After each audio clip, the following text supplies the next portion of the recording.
Como vai você? Tudo bem? Estamos dando continuidade à nossa série Ouse Pedir Mais. Mensagens curtas que falam ao seu e ao meu coração. O tema de hoje, ouse pedir pelos fracassados ou pelos aqueles que estão afastados do caminho do Senhor. E quando a gente ouve essa expressão, vem aquela máxima, né? Por que é que eu tenho que interceder pelos afastados, por pessoas que se distanciam do caminho do Senhor? Quais as razões que levaram ela a desistir momentaneamente por um período da sua história, da sua vida?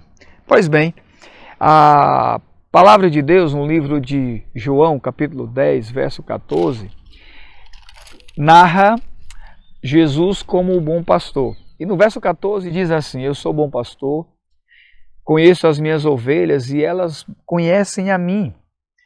Que coisa interessante a narrativa bíblica falando sobre o bom pastor.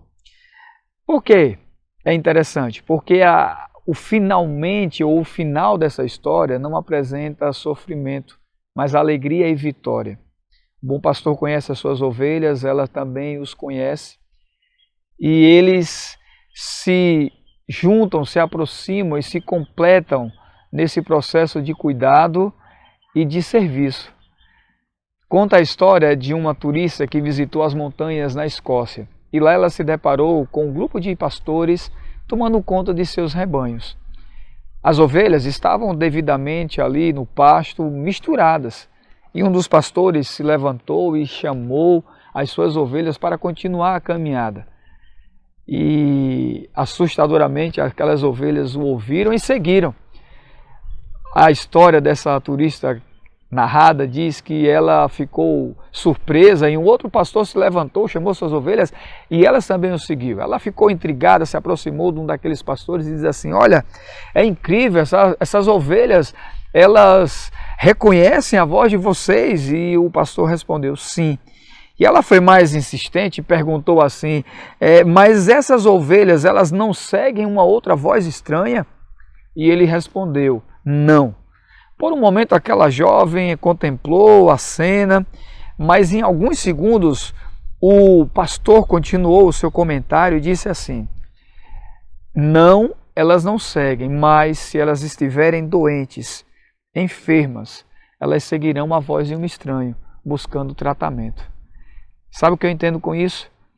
É que muitas pessoas se afastam do caminho do Senhor porque estão doentes, estão à procura de uma cura, de uma necessidade para ser preenchida, para ser suprida. É por essa razão que nós precisamos interceder pelos afastados, pessoas que se distanciaram do caminho do Senhor na caminhada da vida, foram distraídos talvez pelos holofotes da vida, quem sabe por doenças, por perder o foco. Hoje é o tempo de nós ousarmos pedir mais, pelo poder do Espírito Santo, o tema do episódio anterior, clamarmos a Ele, intercedendo por pessoas que se afastaram do caminho de Deus, por estarem doentes, seguiram outras vozes, outros caminhos. É tempo de voltar, é tempo de buscar. Assim como na parábola bíblica, onde finalmente o término dela não foi de tristeza e perda, mas de alegria e vitória, nós precisamos interceder por estes. E eu convido você, nesse momento, a orar pelos afastados de Deus, para que retornem. Ouse pedir por eles nesse momento junto comigo. Pai Celestial, muito obrigado, porque Tu és o nosso pastor. Nós reconhecemos a Tua voz. Se porventura, Deus, alguém nos ouve nesse momento e se afastou dos Teus caminhos, por estar doente e procurar ajuda em outro lugar, que ela possa, pelo poder do Espírito Santo, reconhecer a Tua voz e voltar para o Teu aprisco. Nós Te rogamos por estes afastados, em nome de Jesus. Amém.